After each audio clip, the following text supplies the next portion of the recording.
जिनजिन कैसे भी करके जाके बेड पे जाके लेट जाती है एंड डेंटिस्ट उसे कहते हैं कि ऐसे आंख बंद करने की ज़रूरत नहीं है, अपने सामने जो लाइट लगी है ना उसे देखो। एंड देन उसके बाद वो वहाँ पे देखती ही रहती है, वो उसका चेकअप कर भी देता है। तो वो कहता है जिनजिन।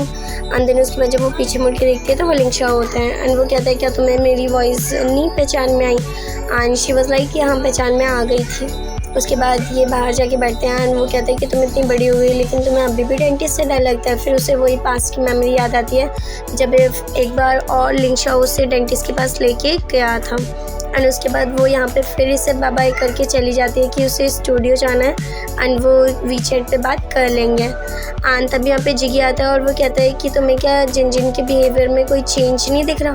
तो लिंगशा वो कहता है हाँ क्यों नहीं दिखेगा, आफ्टर ऑल पूरे 9 ईयर्स बाद जो हम मिले हैं और शायद वो कंफर्टेबल नहीं फील कर रही होगी इस वजह से। जिगी कहता है कि मैंने कुछ प्लान किया है। तो लिंगशा कहता है कि मेरे पास कोई प्लान नहीं है, बस तुम अपना देखो। एंड वो कहता है कि जल्दी से घर आ जाओ, डैड बहुत ज़्यादा मिस करते हैं। जिनजिन बाहर खड़ी होती है और बहुत तेज बारिश हो रही होती है। वो कैफ़े के अंदर जाती है, उसे किसी ने इन्वाइट किया होता है और अचानक ही लाइट जल जाती है। ये एक हॉरिबल सा सीन बन जाता है जिनजिन के लिए। वो ऐसे सोचती है एंड वो पास जाके देखती है इतना सुंदर डेकोरेशन होता है। तभी जिगी वहाँ आ जाता है एंड वो बहुत ज़्यादा डर जाती है एंड वो कहता है कि ये कितना ब्यूटीफुल सीन था ना। तो वो कहती है ब्यूटीफुल नहीं, हॉरिबल ज़्यादा था। एंड उसके बाद वो उसके लिए केक्स बनाता है, उसे टेस्ट करने के लिए भी बोलता है। वो एक ही बाइट खाती है, दूसरी नहीं खाती। वो कहती है प्लीज़ रहने दो। एंड क्योंकि उसके दांत में अभी वो डेंटिस्ट से होके भी आई है तो फिर वो इसे भी यहीं पे छोड़ के आधे बात में ही चली जाती है एंड कहती है कि उसे स्टूडियो में कोई काम है। एंड यहाँ पे किंगमिन बताती है कि लिंगशाओ आज आने वाला है एंड वो ड्रेस नहीं चेंज करना चाहती बट अचानक ही वो अपना ड्रेस भी चेंज कर लेती है टैंकिंग। एंड ये देख के किंगमिन बहुत ही ज़्यादा खुश होती है।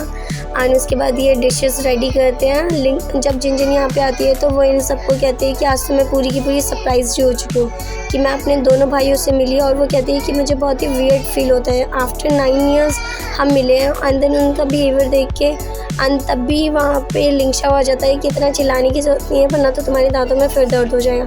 एंड बेचारी फिर शॉक हो जाती है। एंड ये बात किंगमिन टैंकिंग को ऑलरेडी पता होती है। ये यहाँ पे अपना डिनर करते हैं एंड लिंगशाओ अब इनका नेबर बनने वाला है। तो टैंकिंग कहती है कि इस बार अपने नेबर से मैं मिलने जाऊँगी कि कौन रह रहा है वहाँ पे। और जब वो बाहर जाके देखते हैं तो वो और कोई नहीं जिगी होता है। और इन सबको अब जिगी की सच्चाई पता चल चुकी होती है और ये तो इसे पीटने भी आ रहे होते हैं कि ये कौन है और कौन नहीं।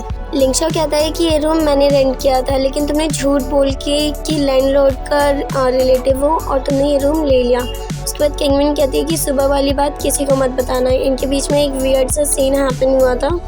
एंड देन उसके बाद ये दोनों यहाँ रहने लगते हैं एंड डैड लिंग एंड हाइकाओ दोनों यहाँ पे क्लीनिंग कर रहे होते हैं। और हाइकाओ डैड लिंग से कहते हैं कि आप जाके सो जाओ। जैसे ही लिंगशा आता है तो वो भी कहता है कि डैड आप अभी तक क्यों जगे हो? तो आपकी बात डैड लिंग कहते हैं कि हाइकाओ ने मुझे कहा है कि मैं यहाँ पे बैठूँ। और हाइकाओ फिर उन्हें देखने लगते हैं कि क्या झूठ बोल रहे हो। उसके बाद यहाँ पे इसे नींद नहीं आ रही होती और ये यही सोच होता है कि सुबह जाके ये कैसे बोलेगा गुड मॉर्निंग जिनजिन, what do you want to have for the breakfast. सुबह का 1 बज रहा होता है और इन तीनों में से किसी को नींद नहीं आ रही होती। टैंकिंग कहती है कि बहनों तुम दोनों छुड़ाने लग रही हो, जाके सो जाओ। तो ये फेशियल मास्क लेके आते हैं पहन के एंड फिर ये अपने दोनों भाइयों के बारे में बात करने लग जाती है।